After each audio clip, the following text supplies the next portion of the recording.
Abren sus Biblias, Efesios 4, 1 a 6.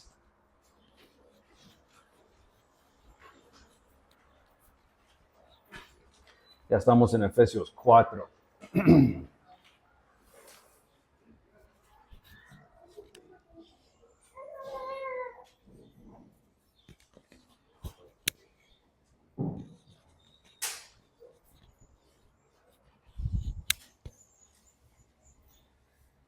Esa es la mejor forma de hacerlo. Ahí está.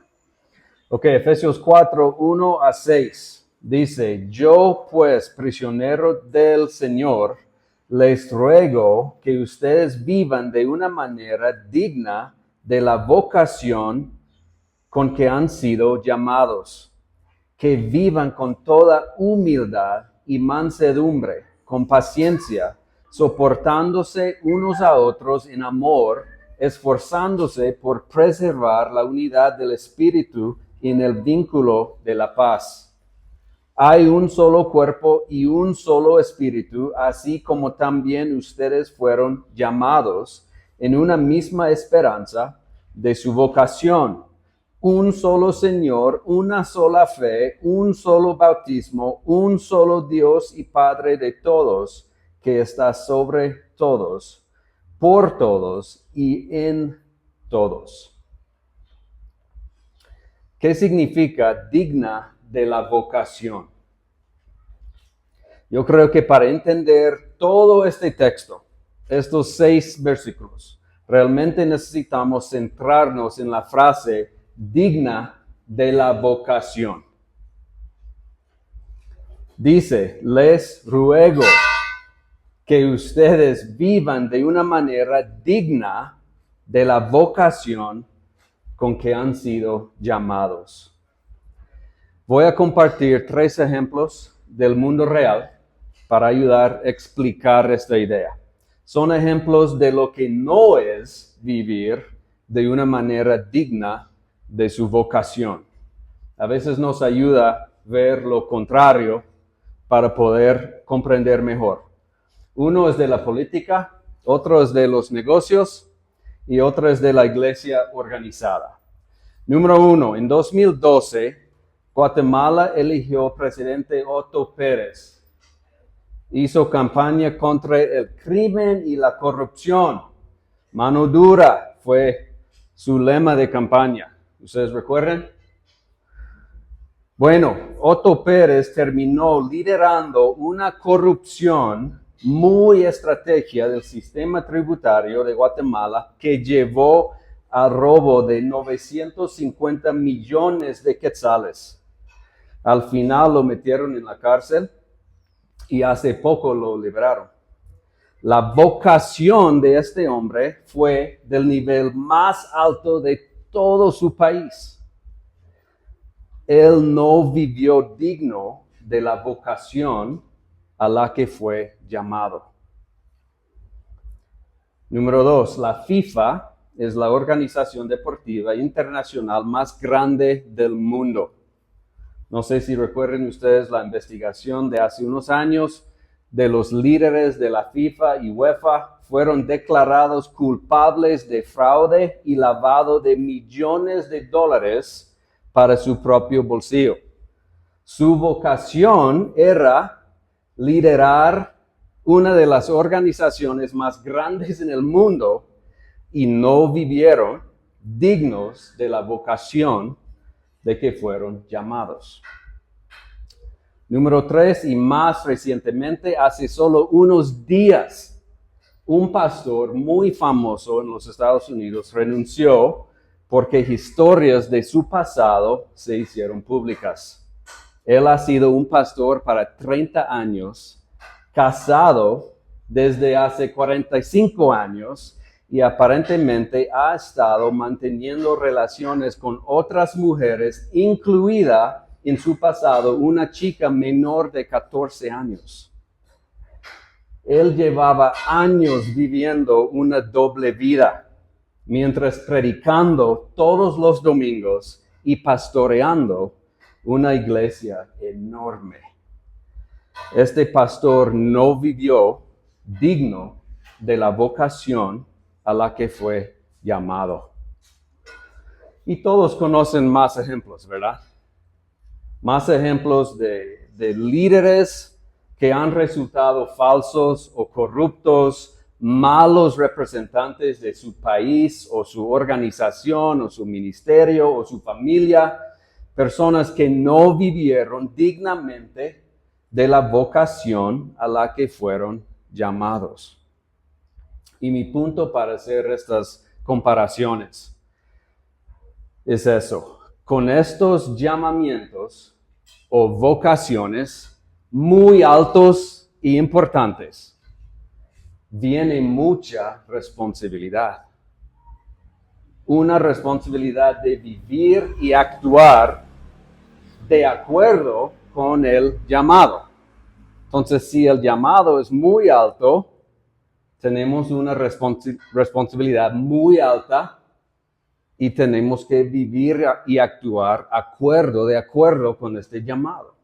El presidente de un país no puede ser amigo de criminales ni hacer negocios con ellos. Esto refleja mal a todo el país. ¿Verdad que sí? Un jefe de una empresa bien prestigiosa debe tener integridad en su vida personal. Si anda con malas personas o emborracha o cualquier otra cosa, refleja mal a toda su empresa.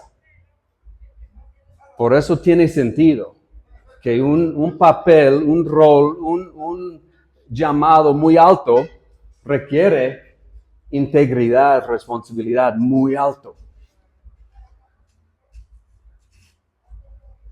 Volvamos al texto. ¿A quién está escribiendo Pablo? Bueno, es el libro de Efesios, entonces obviamente está escribiendo a la iglesia de Éfeso, pero en términos más generales, ¿a quién está escribiendo Pablo? A nosotros, a todo el mundo cristiano. Cualquier carta que está escrita a una iglesia en la Biblia, podemos decir que está escrita a nosotros. Todos los cristianos en el mundo. Y él dice a todos nosotros que somos cristianos, les ruego que ustedes viven de una manera digna de la vocación con que han sido llamados. Entonces, la vocación de las personas a las que Pablo escribe es la vocación del cristiano. Esa es nuestra vocación. Y es la vocación más grande y más alto que existe. La vocación de cristiano es más grande que de la vocación de presidente de Guatemala o presidente de FIFA. Y Pablo está diciendo, viven de tal manera que sea digno del nombre cristiano. No representas simplemente a una empresa. No representas simplemente a un país, sino representas a Jesús. Representamos al Dios del universo. Esa es nuestra vocación. Y Pablo dice, viven dignos de esa vocación. Pero ¿cómo lo hacemos? Esa es la gran pregunta. ¿Cómo lo hacemos? Afortunadamente, Pablo nos dice cómo, y esa es la parte más increíble del texto. Los versículos 2 y 3 continúan con toda humildad y mansedumbre, con paciencia, soportándose unos a otros en amor, esforzándose por preservar la unidad del Espíritu en el vínculo de la paz. Aquí Pablo nos da 5 cosas que nos ayudan a vivir de una manera digna de la vocación de cristiano. Cosas que nos ayudan a no fallar como los hombres que acabo de mencionar, que nos ayudan a no destruir a nuestra fe. Aquí están los 5. Número 1, humildad. Número 2, mansedumbre. Número 3, paciencia. Número 4, soportarse unos a otros en amor. Y número 5, preservar, yo voy a decir mantener la unidad del espíritu en el vínculo de la paz. Ahora, tenemos que empezar con el último. Mantener la unidad del espíritu en el vínculo de la paz. Tenemos que empezar ahí porque si lo leemos atentamente, esos versículos, si los estudiamos, podemos ver que mantener la unidad del espíritu es en realidad la meta y los primeros 4 son los que nos ayudan a lograrlo. ¿Ok? So escuche de nuevo. Que viven con toda humildad y mansedumbre, con paciencia, soportándose unos a otros en el amor, esforzándose por preservar la unidad del espíritu en el vínculo de la paz. Entonces, ¿cuál es la unidad del espíritu? Esa es la meta, que mantenemos la unidad del espíritu. Ok, vamos a volver rápido a lo que ya hemos aprendido en capítulo 2. Hace 2 semanas, creo, 3 semanas. Capítulo 2, 13 a 16. So, regresa a Efesios 2, 13 a 16.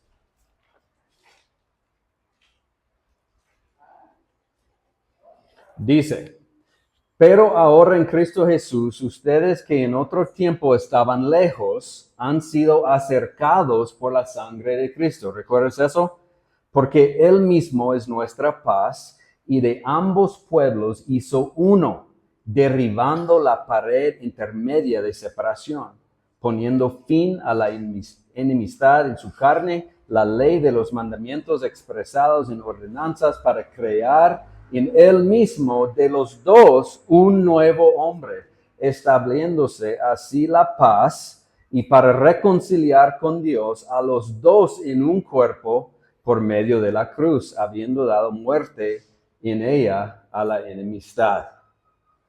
Entonces, esta reconciliación o unidad, misma cosa, ocurre a través de la obra de la cruz.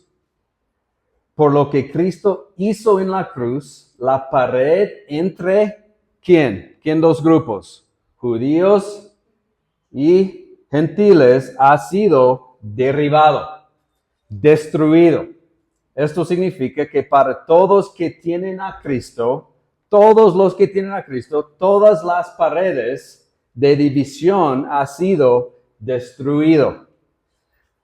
La pared entre ricos y pobres, la pared entre los muy educados y los no educados, norteamericanos y guatemaltecos, mexicanas y guatemaltecas, los de la ciudad y los indígenas, cualquier pared. Todas las paredes han sido destruidas por la obra de la cruz. En Cristo ahora somos uno. Ahora estamos unidos. Los cristianos pueden mantener esta unión porque tener a Cristo en común es ahora lo único que importa. Jesús hizo esto mediante su obra en la cruz. Y Pablo está diciendo aquí que vivamos de una manera digna de nuestra vocación, manteniendo esta unidad. ¿Escucharon? ¿Cómo podemos mantener esta unidad que Pablo está hablando? Vamos a explicar. Personalmente, para mí, en mi propio estudio de este texto esta semana, me ha sorprendido lo importante que es para Dios esta unidad dentro de los cristianos. Nuestra capacidad de vivir una vida digna del título cristiano depende en nuestra unidad con otros creyentes.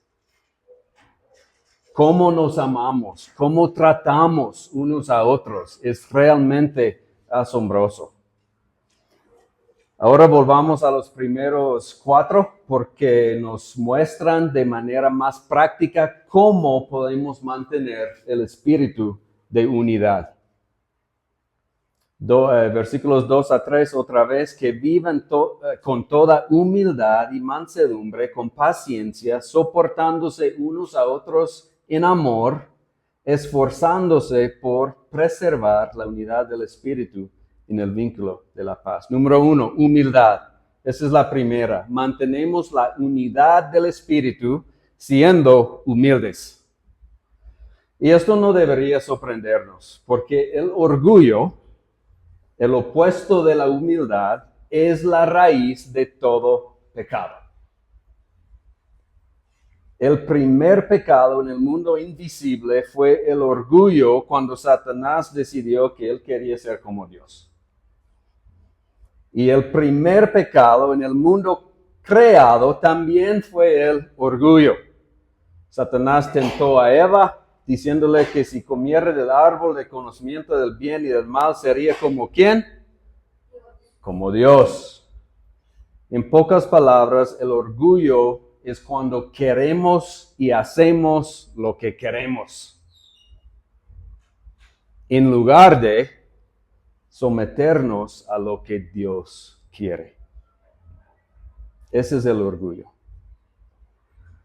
Y todos luchamos con el orgullo, ¿verdad? Ese es el pecado más dañoso y más devastador que vemos en las páginas de toda la Biblia. El orgullo nos hace pensar muy bien de nosotros mismos, nos lleva a pensar que normalmente yo soy bueno y correcto y normalmente los demás son malos y equivocados. Nos lleva a defendernos. Nunca queremos que nos consideren equivocados en nada, ¿verdad? Ese es orgullo. Pensamos negativamente en los demás. Es realmente una enfermedad de perspectiva, el orgullo. Cambia toda la perspectiva para siempre pensar que nosotros somos los buenos y correctos y los demás son los malos y equivocados. El orgullo hace que nuestra perspectiva general sea negativa hacia los demás. La humildad es el contrario. Una persona humilde piensa humildemente de sí misma, admite sus propios errores. No siempre lucha para defenderse ni necesita ganar cada conversación.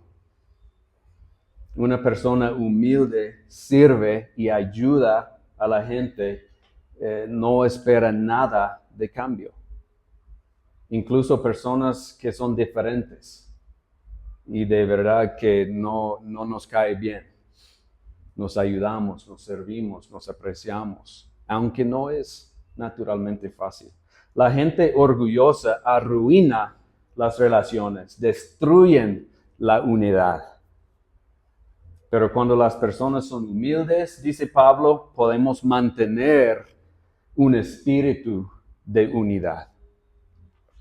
El segundo es mansedumbre. Las versiones NBLA y Reina Valera dicen mansedumbre. Casi todas las otras versiones dicen simplemente amabilidad. Amabilidad. Mantenemos un espíritu de unidad cuando somos amables unos con otros. ¿Eres una persona amable? Y no solo a la gente que te gusta. ¿Qué pasa con las personas que te molestan? ¿Qué pasa con los extraños o los desconocidos? ¿Hablas con la gente en la calle? ¿O en la tienda? ¿Tratas a las personas por igual, ya sean doctores, abogados o personas que rogan en la calle? ¿Qué pasa con los niños? ¿Eres amable con los niños? Los cristianos deben ser las personas más amables. Por cierto, mansedumbre no significa débil, no significa que evites conversaciones difíciles o evites ser firme cuando sea necesario. Pablo y Jesús nos dan ejemplos muchas veces en la Biblia de ser firme o hablar directo, decir la verdad, pero siempre lo hacen con motivos amorosos. Como cristianos, para mantener un espíritu de unidad unos con otros, debemos ser amables con unos a otros. El tercer requisito que Pablo nos da es la paciencia. Todos sabemos lo que significa paciencia y, por supuesto, si queremos mantener un espíritu de unidad en la iglesia, debemos ser pacientes unos con otros. Aquí es la cosa, la paciencia, número 3, proviene naturalmente de la humildad, número 1. Las personas orgullosas no son naturalmente pacientes con nadie.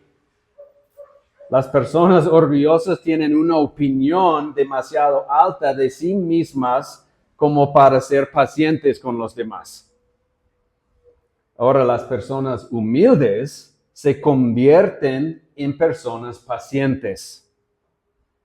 Y las personas pacientes no se frustran fácilmente con los demás. No son rápidos para hacer suposiciones negativas sobre los demás. No son rápidos para quejarse de algo que no le gusta de los demás. En cambio, debemos ser pacientes con los defectos de otras personas, paciente con las cosas de los demás que nos molestan. Pablo dice que esto es fundamental si queremos mantener un espíritu de unidad. El último que menciona Pablo es soportándose unos a otros en amor. Me encanta esta frase. Soportándose unos a otros en amor. La frase en sí implica algo o supone algo. ¿Puedes adivinar qué es? ¿Qué supone o implica esta frase, soportándose unos a otros en amor? La frase soportar unos a otros supone que las personas son difíciles. Pablo sabe que las personas pueden ser difíciles. Él sabe que él mismo puede ser difícil. Es que las personas perfectas no necesitan que otros las soporten, ¿verdad? Las personas que son tercos, molestos, difíciles, de mal humor, ellos necesitan que otros les soporten. Eso significa todos nosotros, familia. Y recuerden, como la paciencia proviene de la humildad, soportarse unos a otros proviene de la paciencia. Cuando aprendamos a ser pacientes, podremos soportarnos bien con unos a otros. Y por lo tanto lograr mantener un espíritu de unidad. Muy bien, voy a resumir lo que hemos aprendido y terminar. Dios quiere que vivimos de una manera digna de la vocación a la que hemos sido llamados. Nosotros somos cristianos. Esa es nuestra vocación. Somos representantes de Cristo. La vocación es mucho mayor que la de una empresa o de un gobierno, y debemos vivir de una manera digna de esa vocación. La forma en lo que hacemos es manteniendo un espíritu de unidad dentro de nosotros. Tenemos que comprender lo importante que es esto para Dios. Que los cristianos se amen unos a otros y estén unidos. ¿Por qué? Porque por naturaleza, la humanidad, por naturaleza, la humanidad es egoísta. Esa es nuestra naturaleza, orgullosos, críticos. Y el deseo de Dios es que los cristianos deben morir a nuestro viejo y revestirnos de Cristo. Y luego vivir de una manera diferente que el resto del mundo. El mundo está peleando unos con otros, siempre. A la gente no le agradan los demás por su apariencia, o cómo se visten, o cómo se hablan, o de dónde son, o por qué son pobres, o por qué son ricos, o por el equipo deportivo que les gusta, o por el color de su piel, o por quién votaron, o quién es su familia, o por algo que les hicieron en el pasado, o que dijeron sobre ellos en el pasado. Y es el gran deseo de Dios que los cristianos seamos diferentes, que se mantenemos firmes contra la corriente de este mundo y luchen contra su propia carne y propio pecado. Cuando alguien quiere pelear con alguien o llegar a una opinión o conclusión o hablar mal de alguien o quejar de alguien, esto siempre sale de la carne y de nuestro propio orgullo. Y esto no es que quiere nuestro Dios. Él quiere que los cristianos siempre están luchando contra su carne, contra su propio orgullo y propio deseo. Y cuando lo hacemos, mantenemos un espíritu de paz, un espíritu de unidad dentro de la iglesia. ¿Cómo lo hacemos? Arrepentir del orgullo y reemplazarlo con humildad. Número 2, siendo amable con los demás, no duro con los demás. Número 3, siendo pacientes unos con otros, no frustrándonos fácilmente con los demás y no asumiendo lo peor de los demás. Y número 4, reconociendo que ninguno de nosotros es perfecto y por eso tenemos que soportar unos a otros en amor.